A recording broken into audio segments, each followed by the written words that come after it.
Bismillahirrahmanirrahim. Kita masuk ke pembahasan inti surah Abasa. Di pertemuan yang lalu kita telah belajar tentang muqaddimah, pengantar surah ini. Jadi saya tidak perlu mengulang kembali ya, supaya tidak memakan waktu yang lebih banyak. Sudah kami terangkan posisi surahnya, baik saat diturunkan ataupun dalam susunan mushaf. Kita sudah jelaskan mengapa dalam saat turun dan susunan terdapat perbedaan urutan, hikmahnya apa. Kemudian apa yang menyebabkan ayat ini turun, dalam situasi apa, termasuk tempatnya dimanapun. Kita sudah kaji pendekatan-pendekatan ke arah itu, dan wallahu a'lam bishawab. Yang bulan depan yang berangkat nanti dengan kami, saya akan tunjukkan termasuk praktek-praktek yang kita pelajari sebelumnya. Insyaallah ini di wilayahnya di Mekah Al-Mukarramah. Baik, bismillahirrahmanirrahim. Kita sekarang masuk ke inti tafsirnya. Surah Abasa. Sudah? Kita baca dulu ya. Anda boleh ikuti. A'udzu billahi minasy syaithanir rajim. A'udzu billahi minasy syaithanir rajim. Bukan la ya, tapi la. A'udzu billah. Lah, jadi di a itu dengan hamzah di sini. Adnal khalaq di sini ya. Bukan bukan a di sini a. A'udzu billah, bukan a'udzu billah. Termasuk yang qori-qori itu ya. Bukan a'udzu billahi minasyaitonir rajim. Bukan a'u. Ya. A'udzu billahi minasyaitonir rajim. A'udzu billahi minasyaitonir rajim. Bismillahirrahmanirrahim. Bismillahirrahmanirrahim. Abasa wa tawalla. Abasa wa tawalla. Di sini wasatul halaq. Jadi ada, bentar ya. Ada dua huruf ain dan ha di sini. Abasa. Ya. Mohon izin untuk mengingatkan khususnya yang senior, ini jangan tertukar ya. Kalau ain itu ada perutnya.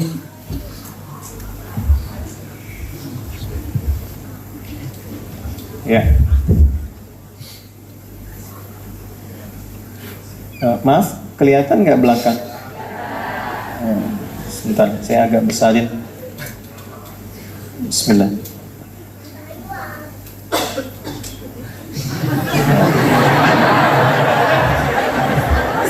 Kelihatan ya? Ini apa? Bukan. Ini kepala bagian atas. Bawahnya ada dua.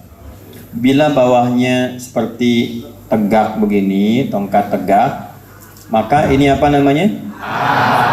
Ya, namanya apa? Bukan alif, ini hamzah. Ya. Ya.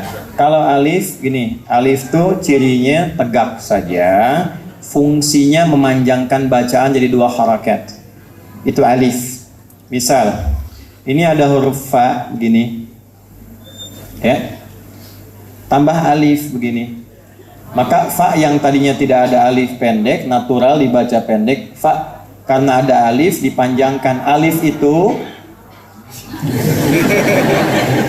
alif itu asalnya begini Bu, kan begini ya. Nah, ini asalnya dua miring disatukan, satu, dua, dijadikan dua ini jadi tegak begini. Karena itu kalau dibaca sekali fa, ya, karena ada alif ininya seakan ditambah sekali lagi, ya, fa, karena satu cuma harokat, hurufnya satu, maka jadi panjang. Panjangnya itu dua kali fathah aja, fa. Makanya disebut dua harokat. Kenapa dua harokat? Karena seakan dua harokat dijadikan jadi satu. Yang ngajar tajwid begitu ya, sampai dipahamkan. Jadi mengerti muridnya. Ya, kenapa dua harokat? Ada dua harokatnya dijadikan satu. Ditunjukkan, gambarkan dengan alif, fa. Jelas ya? Nah ini alif namanya. Tapi kalau dia harokatnya tidak ada, tunggal seperti ini, tidak ada kepalanya, tapi dia di awal misalnya itu hamzah, namanya wasal. Ya, hamzah wasal. Wasal itu bisa disambung tanpa dianggap. Bisalismul fusuqu ba'dal iman. Ya, ininya nggak dibaca karena wasal. Tapi kalau ada begini, hamzahnya qata'. Qata' itu mutlak wajib harus dibaca. Wajib bin kudu harus. Nah, harakatnya bisa A, bisa U, ya, I-nya di bawah. Nah, ini kalau ada begini, ini hamzah namanya. Kadang-kadang ininya dihilangkan. Baik ya, yang tersisa cuma kepalanya. Nah, diberi bantuan supaya tidak jatuh ke bawah, beri bantuan begini. Ya, misalnya su'ila begini. Su'ila, ini kan ada begini, ini bukan ain. Jadi kalau Bapak Ibu ngaji ada mushaf yang tempo dulu, ada begini, nah ini namanya hamzah. Maka keluarnya di sini. Ya, adnal halaq. Ya, di tenggorokan bagian bawah di sini. Ya. Nah ini a, keluarnya nggak ada sekatnya. Jadi nggak ditahan di dalam, keluar a. Ya, yang kencang-kencang kalau belum sikat gigi. Nah, kalau dikasih perut begini, nah, ya, dari sini pindah ke sini. Coba lihat, dengarkan dulu. Satu, jangan diikuti ya, dengarkan dulu. Satu, a, kedua, a, ya kan? Jadi ditahan di sini sedikit, a, ya kan? Siapa nama kamu? Adi. Anda siapa? Adi. Nah, ini yang di sini a bukan a. Ulang ya. Bismillahirrahmanirrahim. Abasa wa tawalla. Abasa wa tawalla. An ja'ahu al-a'ma.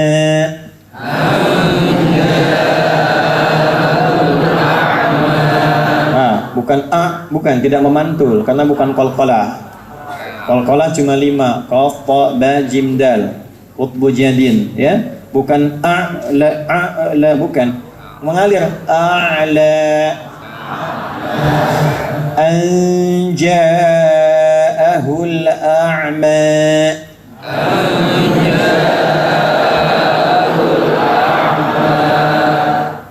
وَمَا يُدْرِيكَ لَعَلَّهُ يَزَّكَّى وَمَا يُدْرِيكَ لَعَلَّهُ يَزَّكَّى أَوْ يَذَّكَّرُ فَتَنفَعَهُ الذِّكْرَى أَوْ يَذَّكَّرُ فَتَنفَعَهُ الذِّكْرَى.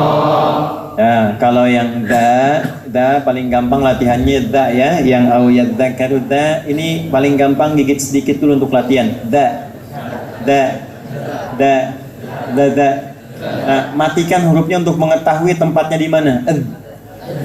Kalau ingin tahu tempat keluar di mana, gampang, sukunkan harokatnya. Contoh, ba misalnya kan, ba, pengen tahu, sukunkan ba-nya. Kan, ucapkan ba. Nah, coba ba, cilu,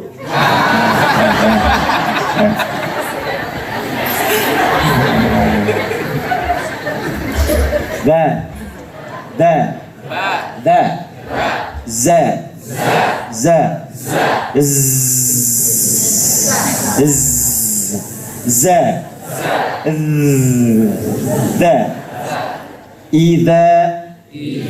idza zulzila. Gitu kurang lebih ya. Jadi ada za, ada za. Nanti pulang dari sini di jalan za. Mama kenapa? Za. Ya, ngaji tajwid begitu. Jadi paham, ngerti, prakteknya gampang. Nanti kapan-kapan kalau belajar kita perdalam. Biasanya saya ngajarnya metode bangau untuk mempercepat. 30 menit paham. Ya, nanti kapan-kapan lah. Ayo balik ke tafsir. Ya, dan tolong guru-guru dipahamkan ya, kalau ngajar jangan diperbanyak hafalan. Hafalan bagus tapi mesti paham. Ya, kenapa ini mad itutnya panjang? Kenapa arid disukun? Panjangnya baru, tadinya nggak ada panjang, arid itu baru, sukun karena ada sukun. Kalau sukunnya nggak ada, nggak dibaca panjang. Ya, Bismillahirrahmanirrahim. Kan harokatnya kasrah i. Kalau kasrahnya dibaca nggak ada panjangnya. Ya, langsung nyambung. Bismillahirrahmanirrahim. Alhamdulillahirabbil alamin. Dibaca panjang itu muncul bisa 2 harakat, 4 atau 6, karena yang tadinya harakatnya kasrah dimatikan karena sebab ada sukun. Karena sebab pakai lam li ada sukun. Panjang mad baru, karena baru panjangnya arid, mad arid disukun.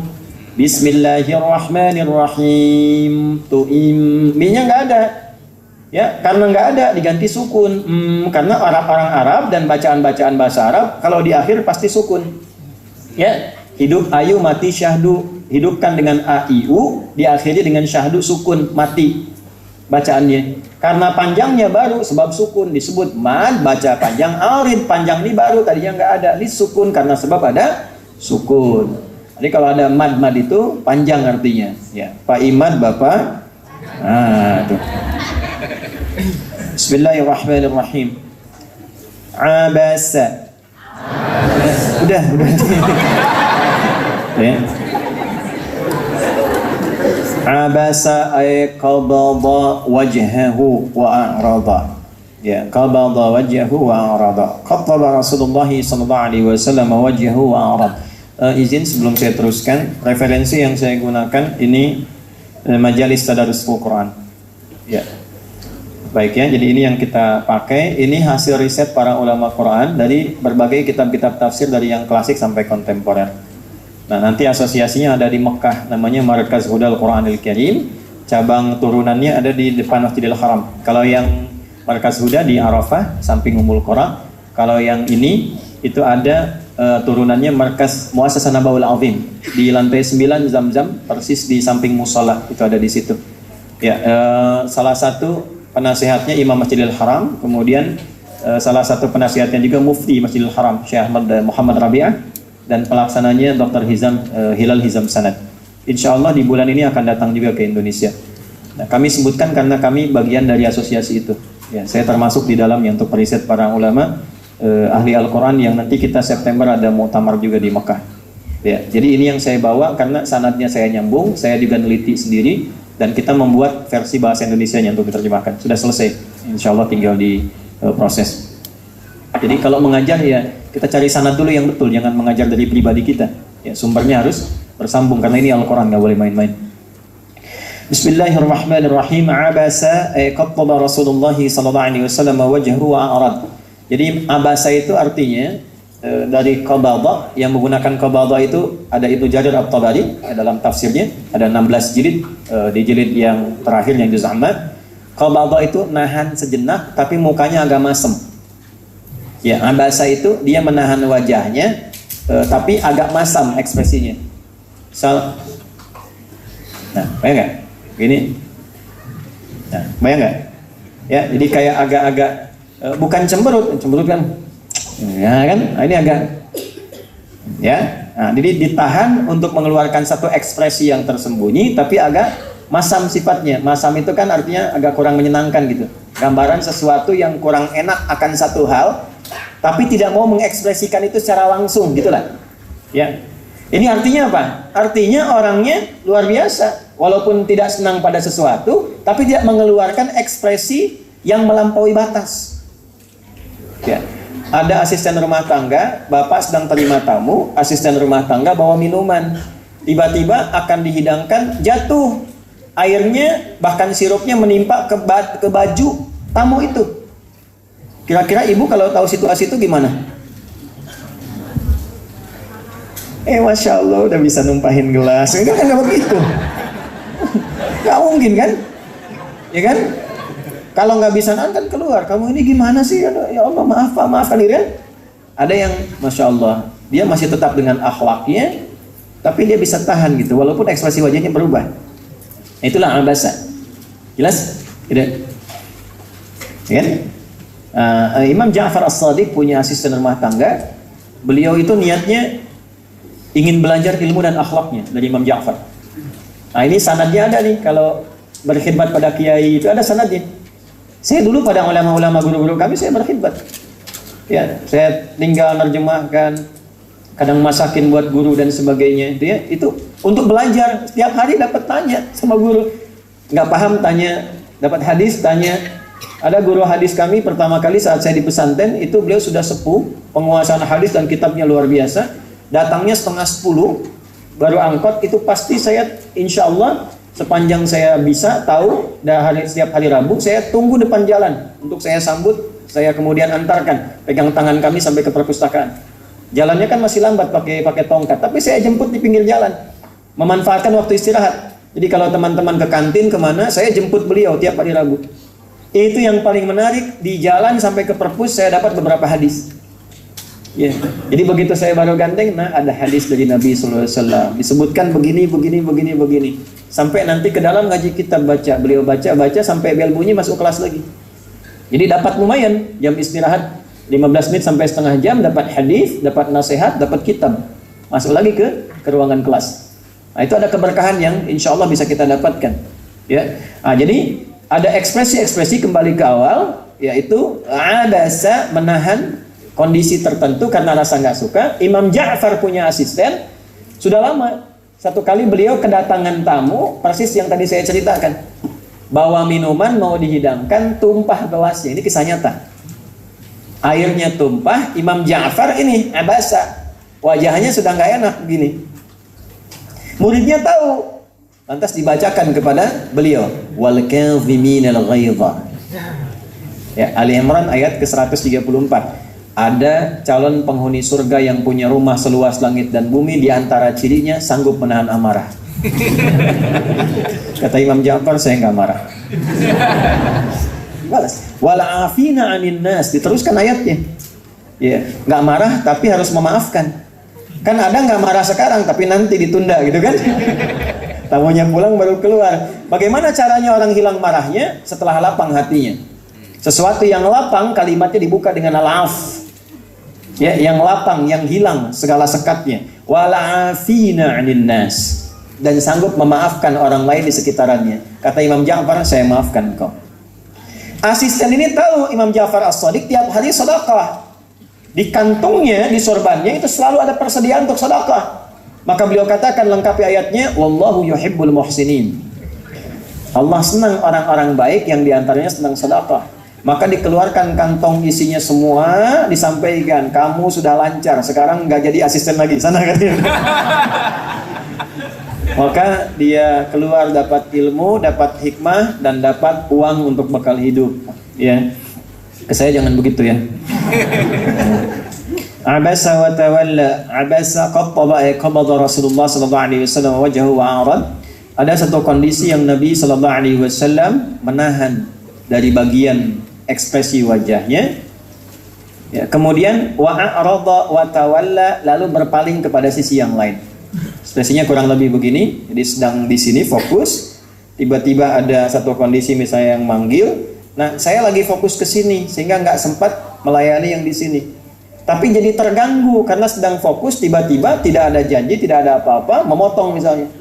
Maka saya melihat, tapi saya ingin mencoba menghormati tanpa mengeluarkan ekspresi tertentu sehingga menunjukkan dengan wajah saja. Maksudnya coba tahan dulu gitu.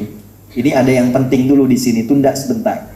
Maka kita berikan ekspresi kurang lebih misalnya lagi gitu ya, berpaling. Nah, itu sikap begini abasa karena kurang cocok dengan apa yang ditampilkan itu, kurang suka, lalu berpaling tawalla a'rada.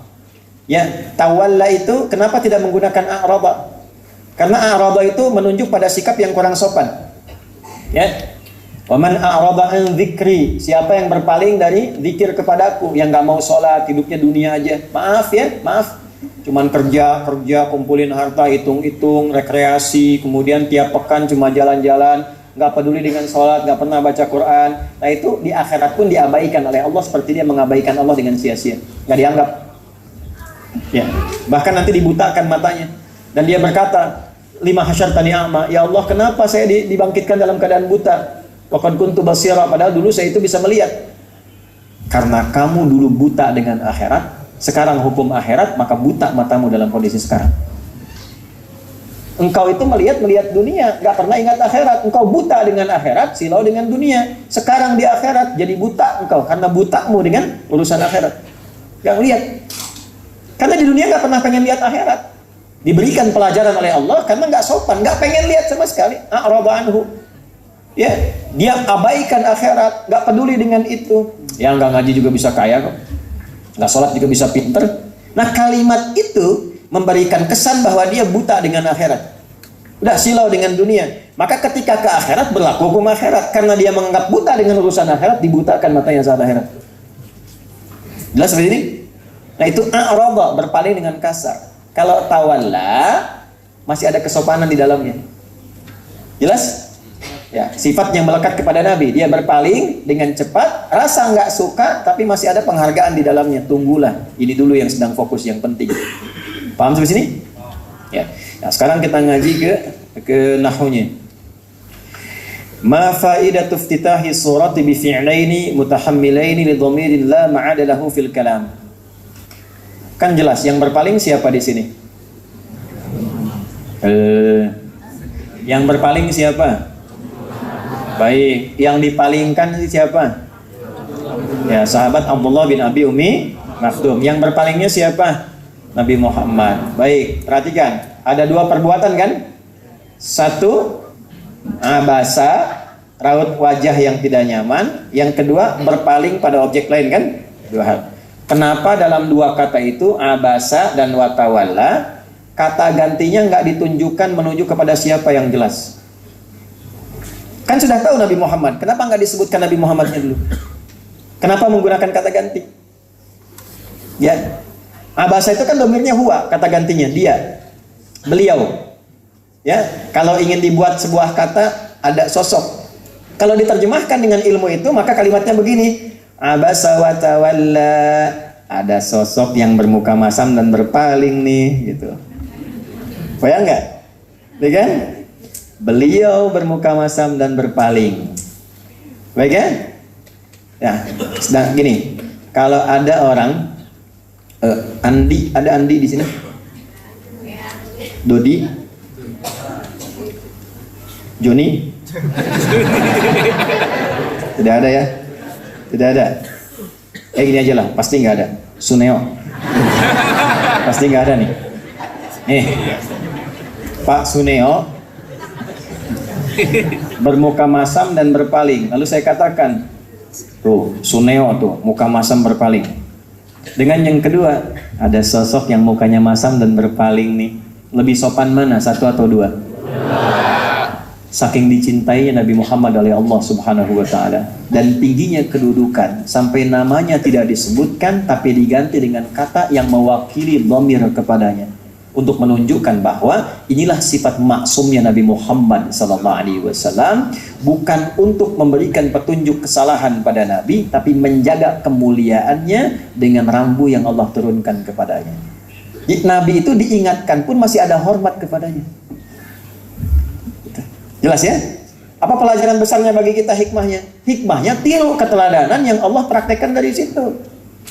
Itulah yang Nabi lakukan. Jadi kalau ada orang salah pun, Nabi nggak langsung sebut kesalahannya depan orang banyak. Dibuat umum oleh Nabi. Ada namanya Sulaik dari Ghatafan. Masuk ke masjid, Nabi sedang di atas mimbar, beliau langsung duduk, ingin cepat menyimak. Nabi sudah mengajarkan sebelumnya tentang sunnah. Kalau ingin i'tikaf walaupun sebentar di masjid, sholat dulu 2 rakaat baru duduk. Ya, tapi karena ini bukan orang lokal situ, bukan dari daerah Madinah, tapi dari Ghatafan, Nabi ingin kenalkan kepada jamaah banyak.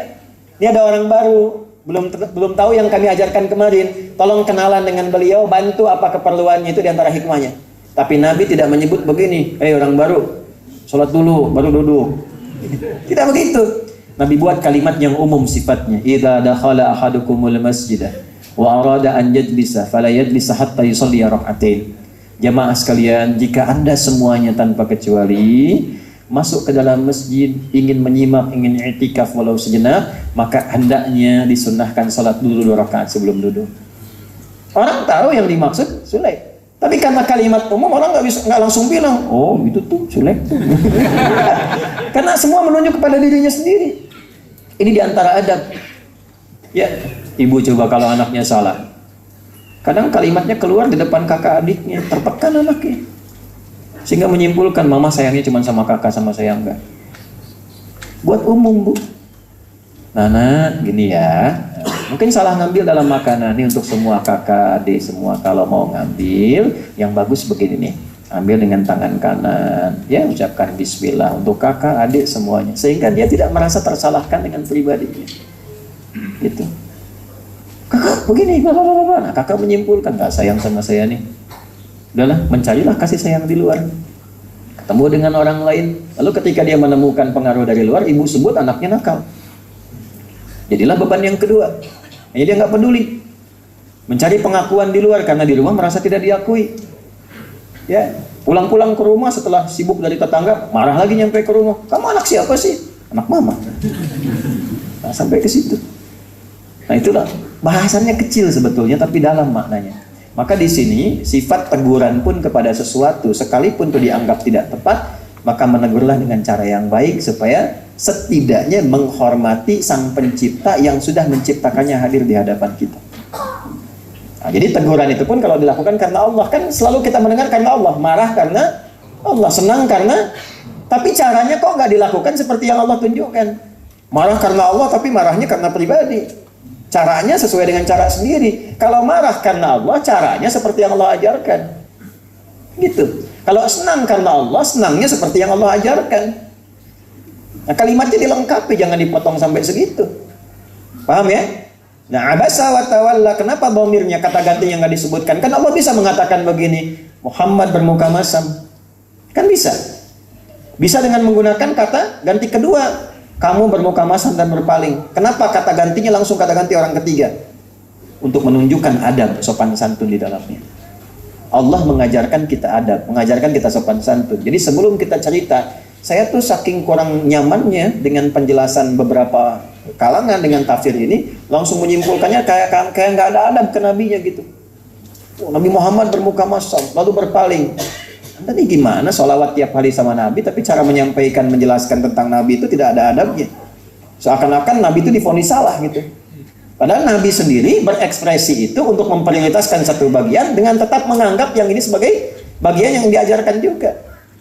Nah, jadi cara kita ngajar juga mesti berbeda. Jangan menempatkan Nabi seorang yang terdakwa di sini. Salah, bukan. Justru di sini adalah kesempurnaan penjagaan Allah terhadap sifat maksumnya Nabi Muhammad sallallahu alaihi wasallam. Sekaligus pengajaran yang kelak dipraktikkan Nabi kalau ingin mengoreksi dengan cara yang lembut dan baik. Jelas sampai sini? Ya, itu ya kalimatnya. Kemudian yang kedua, anja'ahul a'ma. Ini menarik nih. Ya, sebelum masuk ke yang kedua, Bapak Ibu sekalian. Ya. Qattala Rasulullah sallallahu alaihi wasallam wajhahu wa a'rab. Nabi sallallahu alaihi wasallam menahan ekspresi dirinya dengan rasa kurang nyaman, lalu memalingkan wajahnya untuk fokus kepada satu bagian dari objek dakwah. Li ajli maji'i Abdullah ibni Ummi Maktum. Ya, karena sosok yang datang ini adalah seorang bernama Abdullah bin Abi Ummi Maktum. Wa kana a'ma yasturu syaddahu wa kana a'ma, dan beliau orang yang tidak melihat. Ya, tidak bisa melihat. Ada bahasa standar a'ma, ada kuffa basaruhu. Atau ada ungkapan yang terakhir basirun. Basirun itu punya dua arti. Yang pertama menatap dengan tajam, yang kedua pandangannya terhalang, tidak bisa melihat. Ya, kalau a'ma itu bahasa standar untuk menggambarkan kondisi fisik. Jelas? Nah, biasanya kalau dari atas ke bawah, Allah kan maha tinggi ta'ala. Ke kita nyampaikan nggak mungkin basirun, nggak mungkin kuffa basaruhu. Harusnya a'ma, karena dari atas ke bawah. Tapi kalau kita dari bawah ke atas harus lebih lembut. Contoh misalnya, tadi saya sampaikan di Bekasi, kita ziarah nih ke Uhud di Madinah. Kan di depan kita tuh Ashabul Uhud kan? Ya kan? Ashabul itu ada paman Nabi, sahabat Nabi mulia. Kira-kira mereka syahid tidak? Kira-kira dapat ampunan Allah tidak? Halo? Iya, syahid sahabat Nabi, paman Nabi, ya, dan termasuk di antara sahabat yang dekat dengan Nabi, ya, terampuni oleh Allah Subhanahu wa taala dan surga. Gunungnya aja bersama Nabi di surga, masa orangnya tidak? Gitu kan? Lu antum datang ke situ ziarah dengan mengatakan Allahumma gfirlahu warhamhu. Ya Allah, ampuni dia. Oh, sudah diampuni kan tuh minta ampun. Ya kan? Maka yang dipakai bukan yang itu yang standar. Nabi ngajarkan betul karena Nabi kan tinggi derajatnya, ngajarin ke kita yang rendah. Ke sahabat karena sahabat di bawah Nabi, Nabi yang mintakan ampunan, ya kan? Nah, ada beberapa sahabat yang sudah diampuni dosanya, bahkan diantara mereka menjadi bagian dari ahli surga. Masa kita mau bilang lagi, ya Allah ampuni dosanya? Ya? Yang dipakai yang mana? Doa yang lain. Allahumma zid lahu nura, wazid lahu rahmatan, wa alhiqna ma'ahu fi rahmatika ma'al ladina an'amta 'alaihim minan nabiyyin was-siddiqin wasyuhada'i was-salihin wa hasuna ulaika rafiqa. Gitu. Ya Allah, mohon tambahkan cahaya kepada para syuhada ini, tambahkan seluruh rahmat-Mu dalam kebaikan, sertakan kami dengan orang-orang soleh ini, lingkupkan kami dengan para nabi, orang sedikit, orang-orang soleh, dan para syuhada kelak yaumul qiyamah ya Allah, dan jadikan teman-teman hidup kami mengantarkan kami mulia seperti mereka saat wafat. Pernah nggak baca doa itu? Antum datang ke sahabat, Allahumma gfir lahu, ya Allah ampuni dia. Antum yang belum jelas diampuni apa enggak? Masa yang belum jelas mendoakan yang sudah jelas kan? Paham nggak maksudnya? Ya, nah ini adab-adab ini kalau di pesantren itu diajarkan. Ya, adab-adab begini itu ada sanadnya, ada ilmunya, ada dalilnya. Nah, maka tidak semua kita katakan, oh ini selain ini salah, tidak. Mungkin yang baru dipelajari, yang baru dasarnya. Ya, insya Allah paham ya. Nah, kemudian yang kedua gini, ma wajhu ta'bidi an ibni ummi maktum al-a'ma. Kenapa ketika disebutkan kepada Abdullah bin Abi Ummi Maktum ini kok yang disebutkan sifat tidak melihatnya? Anja'ahul a'ma. Coba lihat tuh. Dan sama-sama kata gantinya dihilangkan dengan mengganti dari kedua kepada bentuk ketiga. Dia dengan dia lagi. Ada sosok yang wajahnya tertahan nggak enak, terus berpaling ketika datang sosok lain yang nggak bisa lihat. Bagus nggak caranya tuh? Kalimatnya enak nggak? Enak. Kenapa disebutkan a'ma di sini? Ya, ini untuk membela Nabi juga bersikap begitu karena Nabi nggak tahu yang dilihat ini kan nggak lihat. Maaf ya, Nabi bermuka masam, tidak bermuka masam tetap nggak lihat kan? Coba lihat. Nabi mau ketawa, mau senyum, mau diam, tetap nggak lihat. Jelas ya? Lalu apa faedahnya ini? Itulah sebabnya Allah turunkan pembelaan kepada Nabi. Anja'ahul a'ma. Yang datang ini orang yang nggak bisa melihat ekspresi. Anda bayangkan pada orang buta pun Nabi masih punya adab. Itu loh. Jelas ya? Sebaliknya kepada Nabi juga, Muhammad, ekspresimu itu juga kalaupun kau keluarkan tetap dia nggak bisa lihat. Gitu ya? Lantas apa yang harus kau prioritaskan? Maka diturunkan. Ya, kalimat selanjutnya sebelum sampai fihi tarqiqun lin nabi sallallahu alaihi wasallam liyakuna al-'attab al-khudhan fihi annahu lamma kana sahiba dararatin fa huwa ajdaru bil inayah bihi. Makna yang kedua, satu, menjaga kesopanan dan adab. Yang kedua, memberikan kesan sisi kemanusiaan terdalam. Bahwa Allah sebutkan kalimat buta tidak melihat ini untuk memberikan prioritas kepada kita. Bahwa kondisi-kondisi terbatas dalam fisik secara manusiawi seharusnya didahulukan dibandingkan dengan orang yang lengkap, sempurna bahkan secara materi. Gini, maaf. Kalau ada antrian ngambil tiket nih. Maaf ya, maaf sekali dengan kalimat ini. Ada yang sehat berdiri, ada yang tidak bisa melihat. Normalnya dahulukan yang mana? Tidak bisa melihat. Bahkan ada jalur khusus kan? Untuk ibu yang sedang mengandung, untuk disabilitas dan sebagainya. Itu kan prioritas kan? Ya kan? Nah, secara manusiawi harusnya diprioritas. Kalimat Allahnya begini, anja'ahul a'ma. Makanya an-nya bisa dibaca dua riwayat dalam tafsir. Ya, an pendek, an yang kedua an dua harakat di alif. Anja'ahul a'ma. Jadi ngaji di tafsir Tabari ada turunan itu. An gini. Kan? Nah, ini ada yang bacanya dua riwayat, an pendek begini dengan dua harakat begini. Nah, jadi agak panjang. Anja'ahul a'ma. Kalau kita bisa bahasa Arab dan tahu gaya bahasa serta rasa dzauq, namanya dzauqul lughah, rasa bahasa Arab, ini beda rasanya ketika dibaca pendek dengan agak panjang. Ada sosok yang menahan ekspresinya bermuka masam lantas berpaling karena ada orang nggak bisa lihat datang. Beda dengan yang kedua, ada sosok yang menahan ekspresinya karena tidak nyaman lantas berpaling. Apa karena? Seperti nanya, apa karena yang datang itu hanya seorang yang nggak bisa lihat? Jadi seperti istifham yang pertama, yang keduanya nyambung untuk keterangan. Apa karena yang datang hanya seorang yang gak bisa lihat, lantas kamu tidak memberikan respon cepat? Padahal naluri kemanusiaan mengatakan harusnya jadi prioritas, walaupun di hadapan kamu ada orang kaya yang berharta. Ayo Ustadz ngajar. Ini yang guru ada nggak yang ngajar di sekolah di sini? Ada? Hah? Kalau ada di sekolah itu anak satu, sekolah satu anaknya pengen belajar rajin, murid-muridnya bagus, tapi keadaan terbatas, gaji cuma 500.000 sebulan. Sekolah kedua favorit, bonafit, ya, kemudian orang-orangnya juga luar biasa, orang tuanya kaya-kaya, muridnya juga kadang mau belajar enggak, ya, sistem sekolah kadang ikut kemauan orang tua, ya, gaji ya bisa 7 juta sebulan. Ketika ada di hadapan pada yang demikian, pilih mana antum? Ngajar di tempat satu atau dua? Ayo ngaku. Ustaz juga sama. Ya, ngundang dari musola jamaah 5 misalnya kan, terbatas pengen ngaji bener. Terus ya, diundang dari perusahaan yang 50 orang di situ, amplopnya sudah pasti sohih lah gitu, lidatihi. Tebal, kan? Ya yang ini sohih legoirihi lah, tipis-tipis tapi banyak misalnya, gitu kan? Pilih mana, yang musola atau perusahaan? Oh, gitu kan? Nah, apa yang pelajaran terbesar yang ada di sini? Allah ingin menyampaikan pada Rasulullah SAW dalam satu kondisi Muhammad. Nabi kan punya pandangan begini.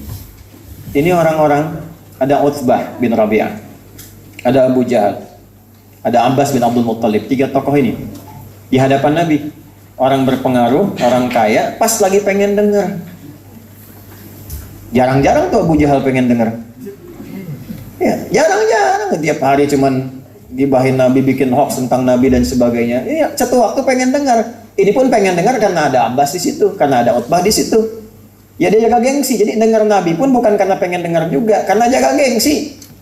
Supaya nggak dicela sama kawan-kawannya. Al mau kemana? Nggak enak lah Muhammad, nggak enak ya. Al Abu Jahal, gitu.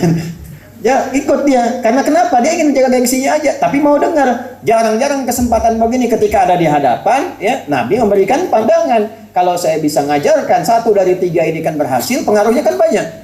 Makanya ketika datang Abdullah bin Abi Ummi Maktum ini bukan maksud mengabaikan secara sempurna, tahan dulu. Karena ketika beliau datang minta dibacain ayat. Ya Muhammad SAW, saya minta penjelasan. Bacakan ayat saya ini. Tolong bacakan dari Quran. Sudah datang, sudah minta penjelasan, artinya sudah betul-betul fokus kepada iman.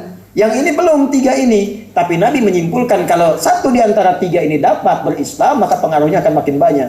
Tahan dulu ya, saya mau fokus ke sini dulu, bahasanya begitulah. Cuman pakai ekspresi supaya kata-kata nggak terpotong. Jelas sampai sini? Nah, maka ketika disampaikan seperti itu, Allah memberikan cara pandang yang berbeda.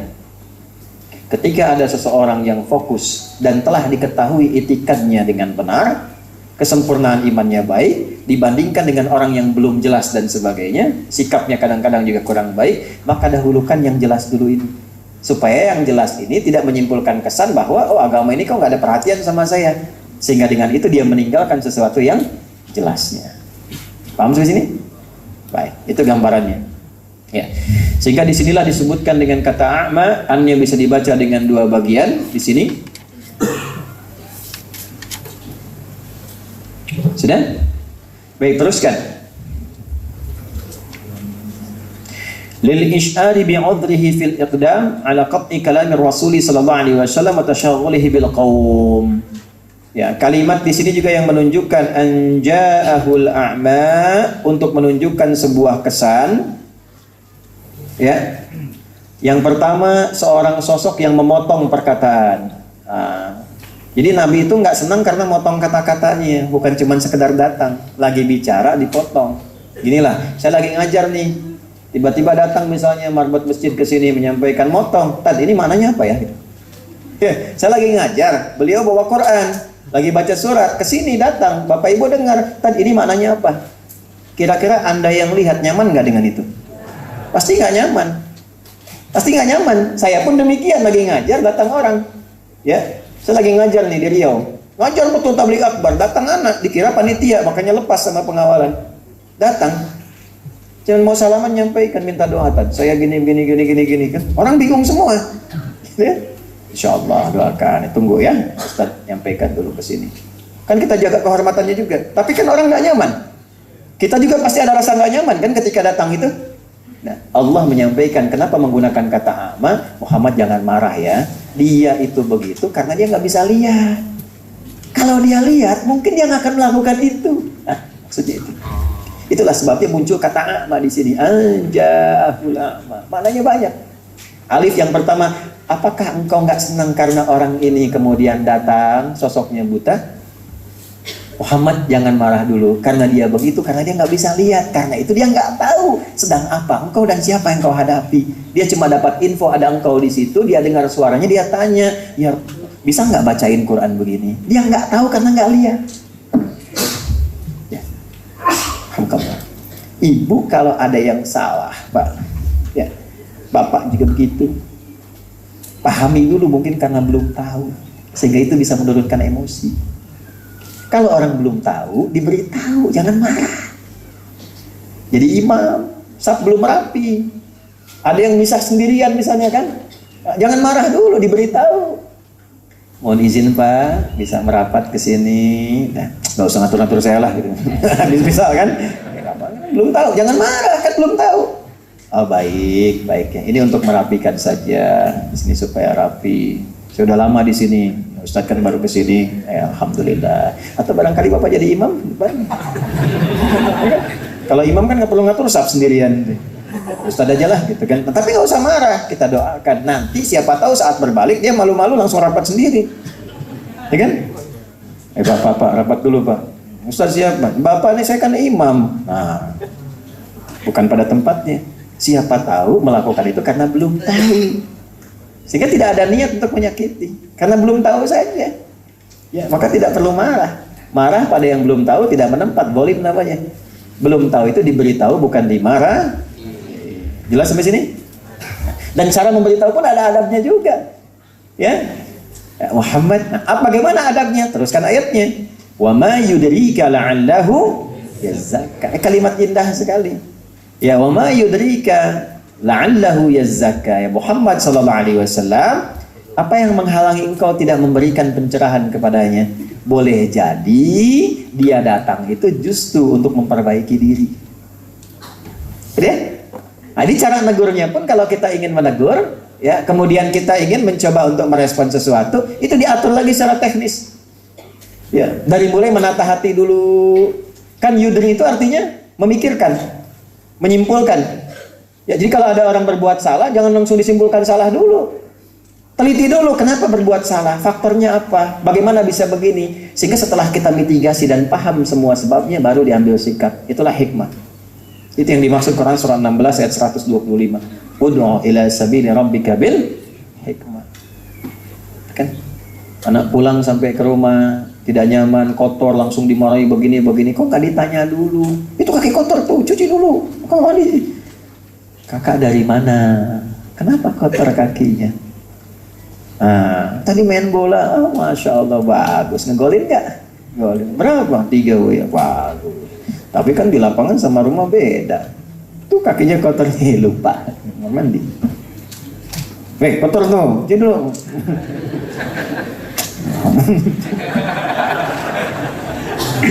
Gitu kan? Ya, itulah hikmah. Nah gitu, karena nggak semuanya harus langsung begitu gitu kan. Ada kata-kata. Ibu pernah cemberutan sama suami nggak? Kalau nggak pernah berarti nggak berumah tangga itu. Yang belum nikah sabar ya, ntar tahu sendiri. Nah insya Allah. Sebelum kiamat kurang 2 hari lah. Itu pasti itu nggak mungkin rumah tangga nggak cemberutan. Ciri rumah tangga itu pasti ada marahan. Namanya adaptasi pasti nggak akan cocok. Langsung cocok begitu nggak mungkin. Kami tidak pernah ada marahan selama rumah tangga. Nggak mungkin. Nggak mungkin itu. Sakinah itu tenang setelah ada masalah. Itu sakinah. Pengen sakinah nggak? Nah, pengen masalah. Sakinah itu mana dalam bahasa Arab? Sakanati syajaratu idza dhahabat tirdi. Daun itu, tangkai itu, dahan itu tenang setelah angin yang menerpa yang bikin goyang itu pergi. Sakanati safinatu idza dhahabatil amwaj. Kapal itu tenang setelah ombak yang menggoncang itu pergi, baru tenang. Kapan tenangnya? Setelah ombaknya pergi. Jadi kalau pengen sakinah, artinya apa? Akan ada masalah. Masalah itu dihadirkan bukan ingin membuat rumah tangga bermasalah, bukan. Tapi dalam rangka adaptasi. Karena kan dari ibu dan ayah yang beda, pendidikannya beda, latar belakang beda, terus pengen langsung cocok, gak mungkin. Kamu apa gak bisa ngerti aku? Enggak. Caranya bagaimana memahami? Makanya kata Quran sederhana, jangan marah. La yahillu lakum an tarithun nisaa karha. Perempuan, laki-laki, suami dan istri kalau masih punya iman, jangan membawa tabiat kurang bagusmu diwariskan kepada pasangan. Tapi kalau nggak terkendali tiba-tiba nampak, jangan marah dulu. Karena aku pasangkan engkau dengan dia untuk menyempurnakan kekurangannya, bukan mengeksplorasi keburukannya. Itulah indahnya kenapa ibu dipasangkan dengan suami ibu, karena kekurangan di pasangan ibu itu yang kesempurnaannya di ibu. Jadi ibu nggak usah mengharapkan suami orang.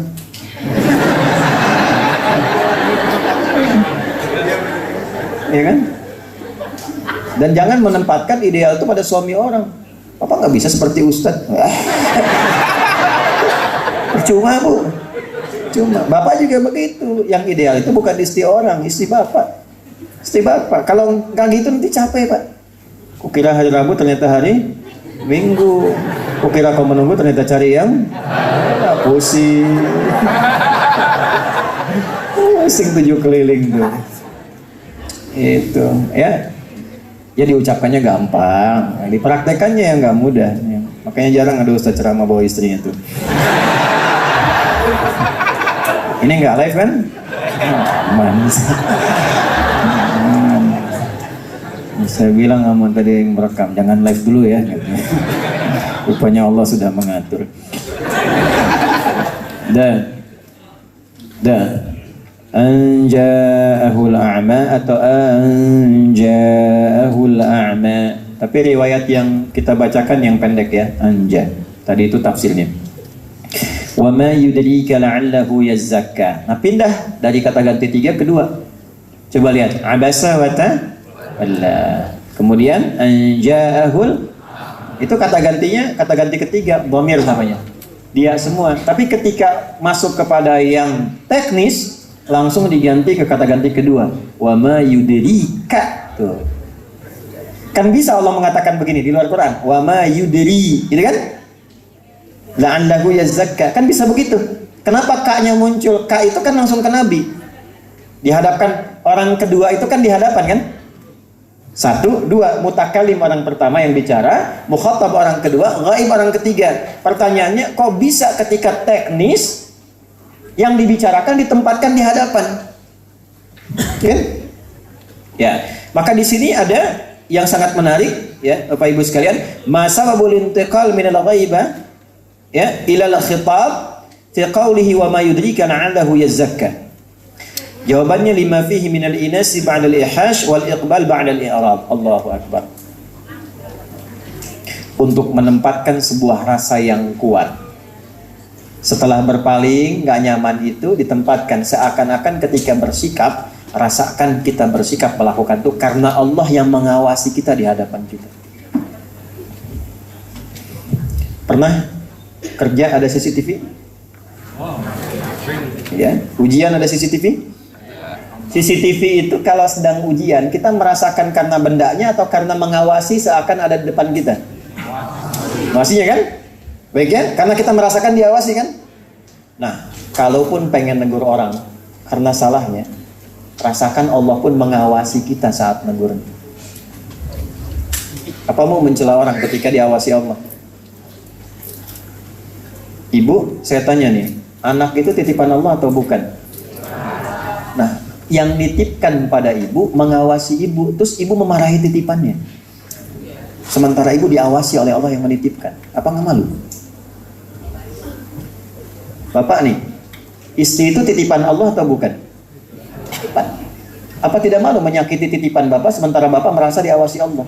Maka kalau diterapkan dalam kehidupan begini, berkasih sayanglah kepada pasangan seakan kau merasa diawasi oleh Allah penciptamu.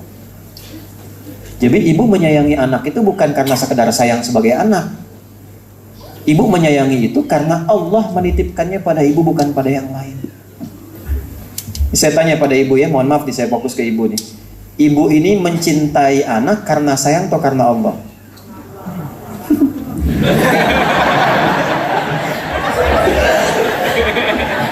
80% dia yang suara itu Allah. Coba lihat tuh pakaiannya, Allah suka enggak? Karena Allah tapi pakaiannya enggak disukai Allah. Hati-hati loh bu, pulang nanti menghadap Allah ditanya, kenapa sih fulanah yang aku titipkan kepadamu engkau gunakan pakaian seperti itu yang tidak aku sukai? Sekolahnya di mana? Ditempatkan di tempat yang mengenal Allah atau tidak?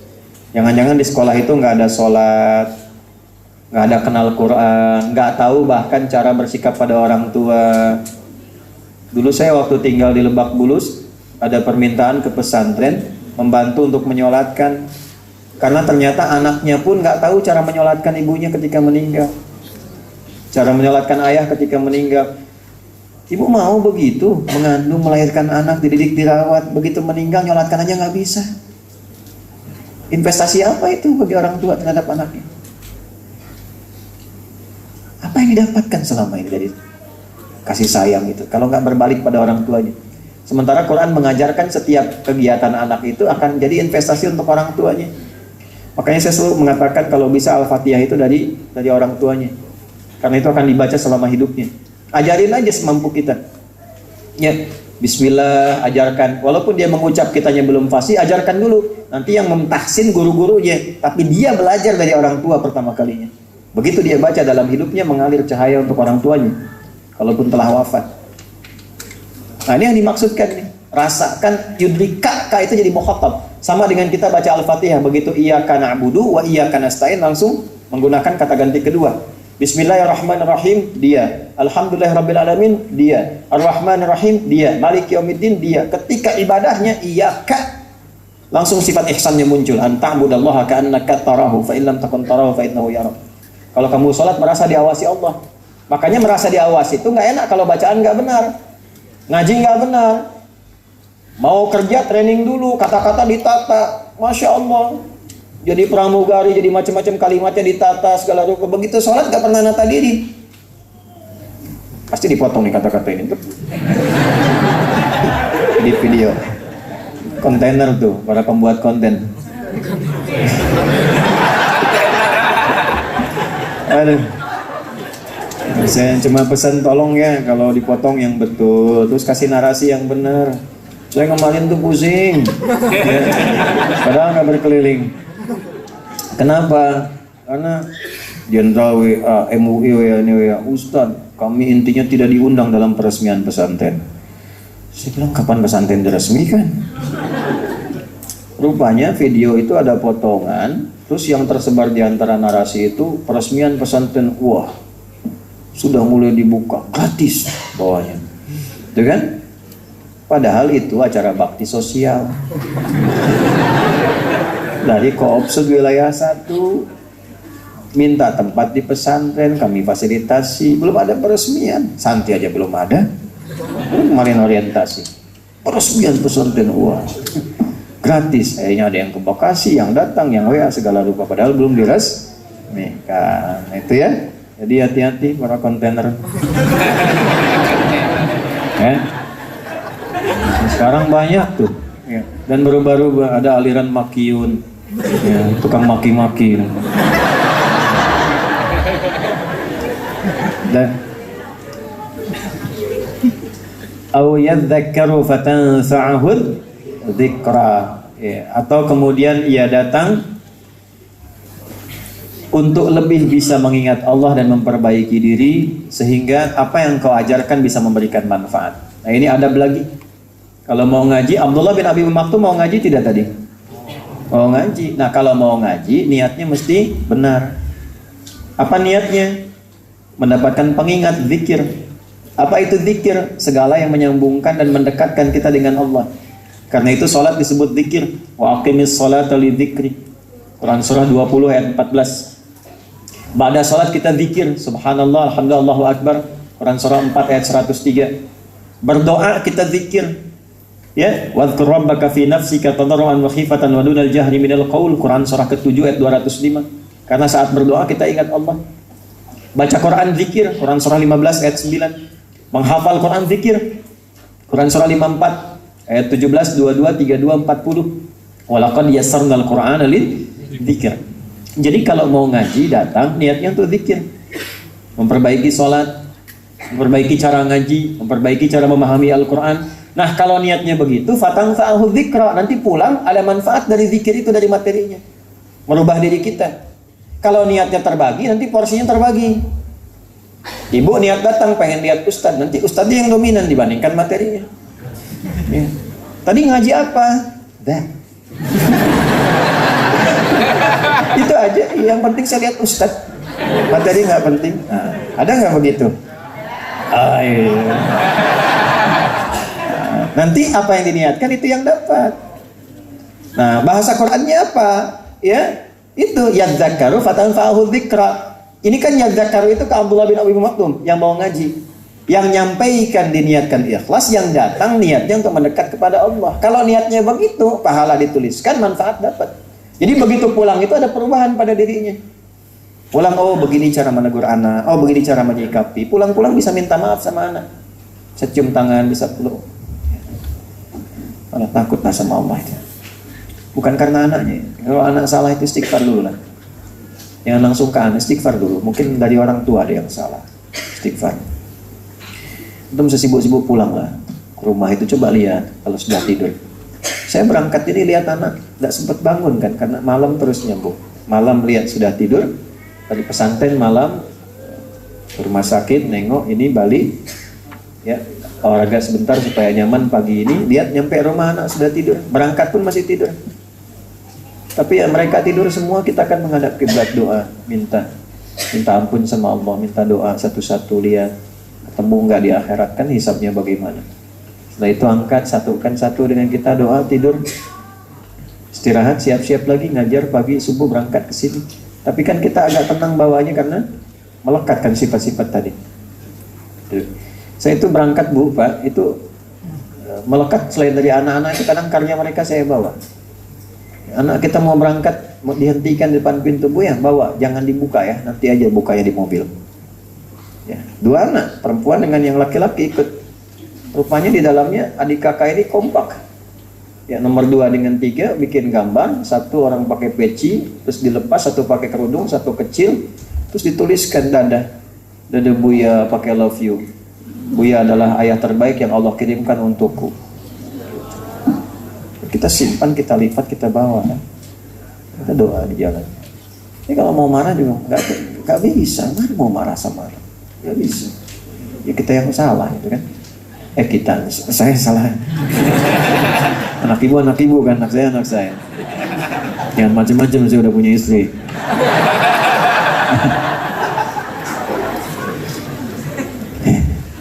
Masih ada waktu? Ya, yang kita ada 20 menit lagi. Nah itu, sampai situ dulu lah. Sampai 4 ayat dulu ya, dengan banyak-banyak dulu. Jadi kesimpulan yang pertama,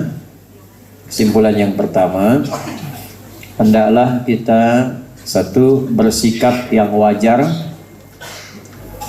dalam setiap kondisi sesuai dengan keadaan objek. Bersikapnya wajar. Tadi yang saya katakan, wajar itu ya bagaimana objeknya, sikapi demikian. Ya, contohnya tadi, kenapa harus cemberut? Kan yang di hadapan itu nggak bisa lihat. Mau cemberut, mau ketawa, mau diam, tetap nggak akan tahu ekspresinya kan? Nah, jadi di sini ada kewajaran dalam bersikap, tapi ingat menempatkan Nabi pun dengan kemuliaan. Karena cemberutnya bukan karena objeknya misalnya melihat atau tidak lihat juga, tapi karena Nabi sedang fokus pada satu keadaan. Jelas sampai sini? Ya. Walaupun nanti pelurusan dari Allah itu yang lebih utama. Yang kedua, hendaklah menegur dengan cara yang beradab, sehingga dengan adab itu melahirkan perubahan dan penambahan pengetahuan. Ini sudah kita contohkan. Misal tidak harus langsung menyebut orangnya di hadapan orang banyak, gitu kan? Dan turunan lainnya, kecuali memang dalam kondisi tertentu. Ya, seperti di militer kan beda. Di militer itu dengan sipil lain. Kalau memang ada pelanggaran harus ketika diluruskan supaya yang lain lihat. Ya, bukan ditutupi, supaya yang lain lihat. Nah, tidak menimbulkan sifat yang tidak disiplin. Ya, makanya di dunia militer itu jangan disamakan dengan yang kita di dunia sipil. Ya. Kemudian meluruskan niat dalam mengerjakan segala hal, khususnya perihal menuntut ilmu. Meluruskan niat. Yang selanjutnya yang terakhir, ciri orang yang belajar dan beribadah dengan benar adalah terdapat perubahan kebaikan pada dirinya dan meningkatnya kedekatan dengan Allah Subhanahu wa taala. Terdapat perubahan kebaikan pada dirinya dan meningkatnya kedekatan dengan Allah Subhanahu wa taala. Nah, Ibu nanti Bapak pulang dari sini koreksi dulu ya, muhasabah dulu. Ini ngaji dengan Ustaz Adi benar nggak nih? Berubah nggak? Dekat dengan Allah nggak? Kalau kira-kira tidak ada tanda kebaikan, cari Ustaz lain, kan banyak Ustaz-Ustaz juga yang lain. Ya. Kita saling mendoakan. Nah, ini kesimpulan yang kita dapatkan. Kalau yang tadi detil, silahkan nanti dicek kembali tayangan video untuk bisa memberikan detil pembahasan kita. Kita akan berdoa pada Allah Subhanahu wa taala, mudah-mudahan doa kita dikabulkan. Allahumma taqabbal minna innaka antas sami'ul alim wa tub 'alaina innaka antat tawwabur rahim. Allahumma nahmaduka hamdan kama 'allamtana an nahmadak wa nashkuruka shukran kama 'allamtana an nashkuruk antal muqaddim wa antal muakhir bi yadikal khair innaka 'ala kulli shay'in qadir. Allahumma barik lana fi amrina wa fi umurina kullih wa aslih lana ya Allah ma tuballighuna ila rahmatik wa ridhak kama tuhibbu wa tardah. Allahumma ij'alna min ahli al-Qur'an واجعل القرآن صحيبا لنا في الدنيا ونورا لنا في القبور وشفيعا لنا في الآخرة يا أرحم الراحمين واخفض بلادنا أندونيسيا واجعلها بلدة طيبة وأنت ترضاها واخفض بلاد المسلمين وانصر إخواننا المستضعفين في كل مكان وانصر إخواننا المستضعفين في كل مكان وخاصة في فلسطين ومن حوله يا رب العالمين ربنا آتنا في الدنيا حسنة في الآخرة حسنة وقنا عذاب النار وصلى الله على سيدنا محمد وعلى آله وصحبه أجمعين وآخر دعوانا سبحانك اللهم ربنا وبحمدك أشهد أن لا إله إلا أنت نستغفرك ونتوب إليك والحمد لله رب العالمين ثم السلام عليكم ورحمة الله وبركاته.